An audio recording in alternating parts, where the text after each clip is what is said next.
నమస్తే, welcome to One TV special focus. ఏ దేశమెగినా ఎందు కాలిడినా, ఏ పీఠమెక్కినా ఎవ్వరేమనినా, పొగడరా నీ తల్లి భూమి భారతిని, నిలుపరా నీ జాతి నిండు గౌరవము. ఈ మాట ఇప్పుడు అక్షరాల నిజమవుతుంది. 2014కి ముందు భారత్, 2014 తర్వాత భారత్ అనే విధంగా చెప్పుకుంటున్నాం. గతంలో ఏ వస్తువు కావాల్సి వచ్చినా ఆ దేశానికి ఈ దేశానికి పరిగెత్తి తెచ్చుకునేవాళ్ళం. ముఖ్యంగా డిఫెన్స్, గ్యాడ్జెట్స్, వస్తువులు విదేశాల నుంచే మనం దిగుమతి చేసుకునే వాళ్ళం. కానీ ఇప్పుడు ఆ పరిస్థితులు మారిపోయాయి. ఇండియా అంటే చులకనగా చూసేవారు ఇండియాతో కలిసి పనిచేసేందుకు, ఇండియాలో పనిచేసేందుకు ఆసక్తి చూపుతున్నారు. అన్ని రంగాల్లో దూకుడును ప్రదర్శిస్తున్న భారత్ రాబోయే దశాబ్ద కాలంలోనే అభివృద్ధి చెందిన దేశంగా, ప్రపంచంలోనే 3వ శక్తివంతమైన దేశంగా నిలుస్తుందని ఇప్పటికే పలు అంతర్జాతీయ సంస్థలు అంచనా వేస్తున్నాయి. అయితే సిడ్నీకి చెందిన Lowy Institute 2024 most powerful countries list ను ప్రకటించింది. ఈ లిస్టు ప్రకారం ఇప్పటికే భారత్ మోస్ట్ పవర్ఫుల్ దేశాల్లో 3వ స్థానంలో ఉందని స్పష్టం చేసింది. ఈ సంస్థ చెప్పింది నిజమేనా? అయితే 2045 తర్వాత ఏం జరగబోతుంది? ఈ స్పెషల్ స్టోరీలో తెలుసు.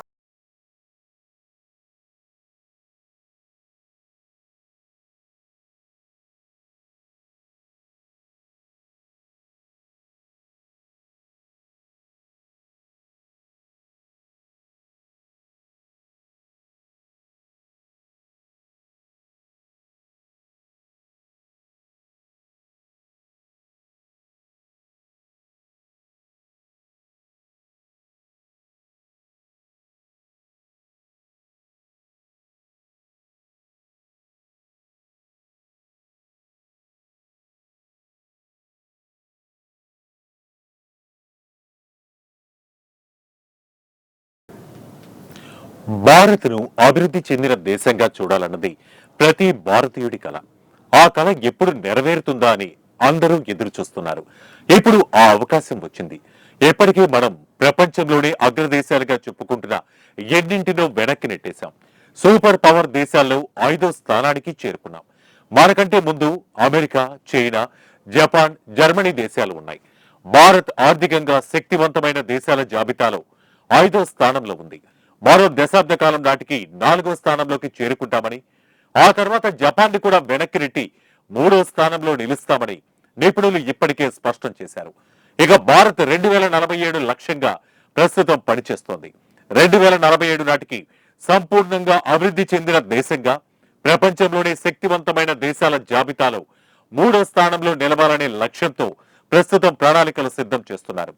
ఈ నేపథ్యంలో ఏర్పాటు చేసిన Atmanirbhar Bharat, make in ఇండియాలో సూపర్ సక్సెస్ అయ్యాయి.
చేశారు. మొదట్లో మేక్ ఇన్ ఇండియాపై పలు విమర్శలు వెల్లువెత్తాయి. Make in India utter plan దేశంలో ఉత్పత్తి రంగం కుదేలైందని పలు విమర్శలు వెల్లువెత్తాయి. ఎవరెన్ని విమర్శలు చేసినా మేక్ ఇన్ ఇండియాను ముందుకు తీసుకెళ్లడమే లక్ష్యంగా భారత ప్రభుత్వం కృషి చేసింది. ఈ 10 ఏళ్ల కాలంలో ఉత్పత్తి రంగం ఎంతగానో అభివృద్ధి చెందినట్లు ప్రధాని మోదీ స్పష్టం చేశారు. ఇక 2023-24 ఆర్థిక సంవత్సరంలో భారత్ 1.26 లక్షల కోట్ల విలువైన ఉత్పత్తులను తయారు చేసినట్లు కేంద్రం స్పష్టం చేసింది. 2019-2020తో పోలిస్తే ఇది 60% అధికమని స్పష్టం చేసింది. ఇక 2023-24లో డిఫెన్స్ రంగంలో ఎగుమతులు భారీ ఎత్తున పెరిగాయి. రికార్డు స్థాయిలో 21,083 కోట్ల ఎగుమతులు జరిగాయని, గత ఆర్థిక సంవత్సరంతో పోలిస్తే 32.5% అధికమని డిఫెన్స్ అధికారులు చెబుతున్నారు. డిఫెన్స్ రంగంలో దేశీయంగా తయారవుతున్న బ్రహ్మోస్ క్షిపణులను కొనుగోలు చేసేందుకు దిగువ మధ్య తరగతి దేశాలు ఆసక్తి కనబరుస్తున్నాయని, ముఖ్యంగా ఆసియా ఖండంలోని ఫిలిప్పీన్స్ దేశం ఇప్పటికే బ్రహ్మోస్ క్షిపణులను కొనుగోలు చేసేందుకు ముందుకు వచ్చిందని అధికారులు తెలిపారు. దేశీయంగా తయారు చేసిన తేజస్ యుద్ధ విమానాలకు కూడా ప్రపంచంలో గిరాకీ ఏర్పడింది. ఈ విమానాల కొనుగోలుపై కూడా ఫిలిప్పీన్స్ ఆసక్తి చూపుతోంది. దీంతో పాటు హాల్ సంస్థ ప్రచండ్ అనే యుద్ధ హెలికాప్టర్ ను కూడా తయారు చేసింది. సియాచిన్ వంటి క్లిష్టమైన మంచు పర్వతాల్లో ఈ హెలికాప్టర్ సేఫ్ గా ల్యాండ్ కావడం విశేషం. త్వరలోనే ఈ హెలికాప్టర్లను భారత్ ఆర్మీకి అందజేయనున్నారు.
ఇక గతంలో భారత్ రక్షణ రంగానికి సంబంధించి 4,664 కీలకమైన విడిభాగాలను దిగుమతి చేసుకునేది.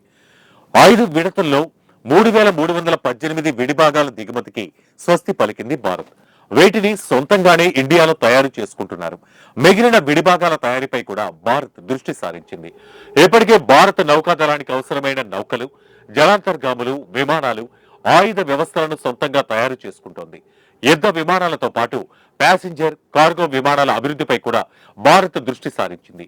2047 నాటికి భారత్ కు అవసరమైన ప్రతి వస్తువు ఇండియాలోనే తయారవుతాయని, వీటినే భారత్లు వినియోగించబోతున్నారని కేంద్రం స్పష్టం చేసింది.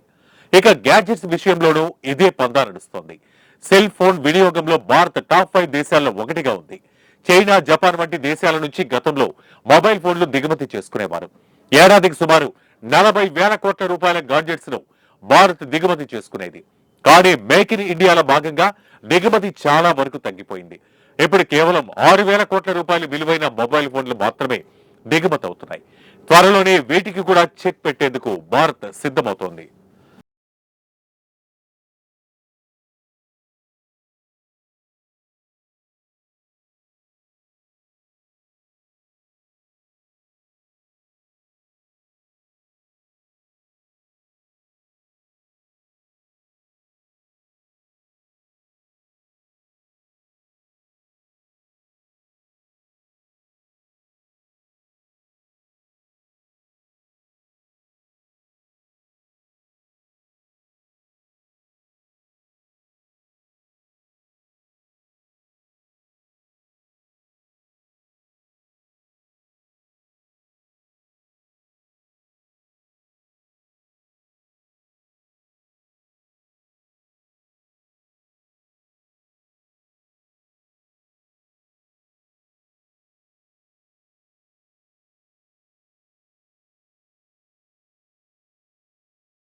గ్యాడ్జెట్స్, రక్షణ ఉత్పత్తులే కాదు, మొత్తం 14 రంగాల్లో ఇండియా స్వయం ప్రతిపత్తిని సాధించింది.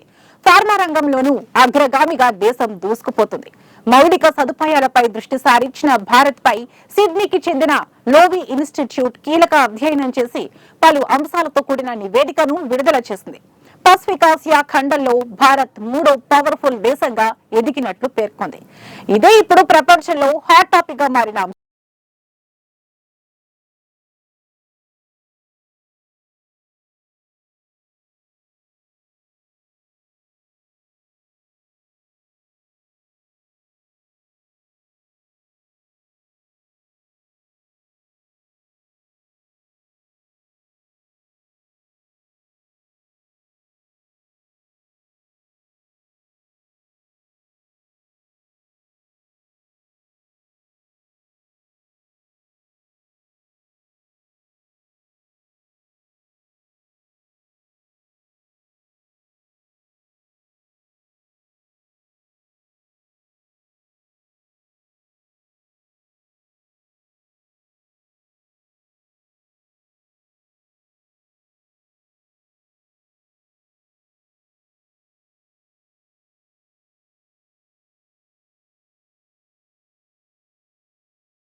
ఇప్పటి వరకు జపాన్ 3వ స్థానంలో ఉంది.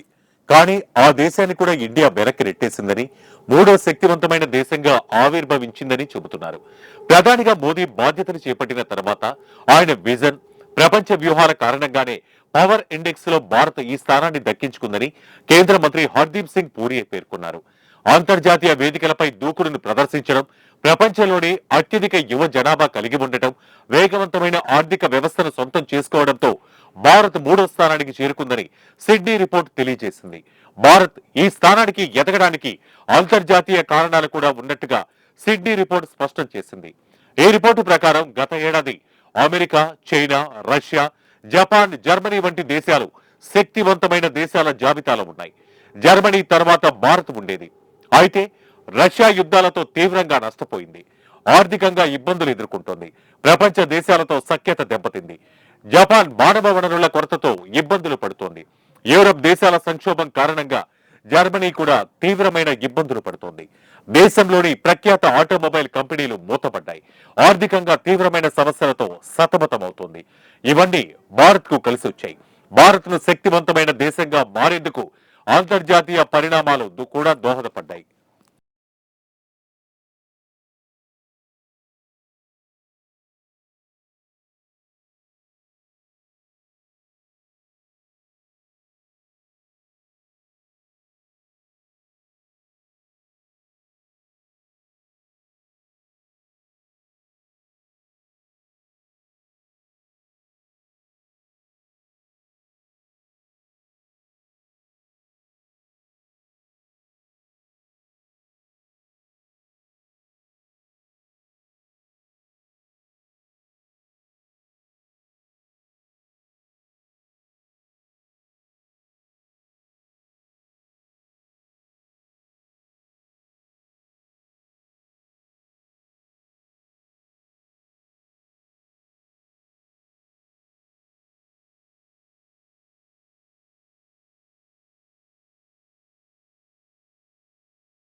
వేగంగా అభివృద్ధి సాధిస్తున్న దేశంగా గుర్తింపు తెచ్చుకుంది. దీనికి ప్రధాన కారణం దేశంలోని మానవ వనరులే. ఎక్కడైతే మానవ వనరులు అధికంగా ఉంటాయో అక్కడే అభివృద్ధి కనిపిస్తుంది. ప్రస్తుతం భారత్ లో 18 నుంచి 35 సంవత్సరాల వయసులో ఉన్నవారు 60 కోట్ల మంది వరకు ఉన్నారు. ఈ వయసున్న వారు ఎక్కువసేపు పని చేయగల సామర్థ్యం ఉంటారన్నది వాస్తవం. వీరు అన్ని రంగాల్లోనూ ఉండటం వల్ల భారత్ వేగంగా దూసుకెళ్తుందని నివేదికలు చెబుతున్నాయి. మరో 15 ఏళ్ల పాటు ఇదే వేగంతో భారత్ దూసుకెళ్లడం ఖాయమని చెబుతున్నారు. అయితే 15 ఏళ్ల తర్వాత ఇప్పుడున్న సామర్థ్యం తగ్గిపోతుందని, అప్పటికే భారత్ అభివృద్ధి చెందిన దేశంగా మారుతుందని సిడ్నీ రిపోర్టు స్పష్టం చేసింది. ఇప్పుడు జపాన్ ఎదుర్కొంటున్న పరిస్థితిని ఇండియా 2045 నుంచి ఎదుర్కొనే అవకాశాలు ఉన్నాయని సిడ్నీ రిపోర్టు తెలియజేసింది. ఇప్పటికే భారత్ జనాభాలో ప్రపంచంలోనే మొదటి స్థానంలో ఉంది. జనాభా పెరుగుదలను భారత్ అరికడితే దాని ప్రభావం 2045 తర్వాత ఉండే అవకాశం ఉంది. ఇప్పుడు ఇండియా ముందున్న అతిపెద్ద సవాల్ ఇదే. 2045 తర్వాత ఏం చేయాలి? మానవ వనరుల విషయంలో భారత్ అనుసరించాల్సిన వ్యూహాలేంటి? దీనిపై ఇప్పటి నుంచే భారత్ దృష్టి సారిస్తే మంచిదన్నది నిపుణులు.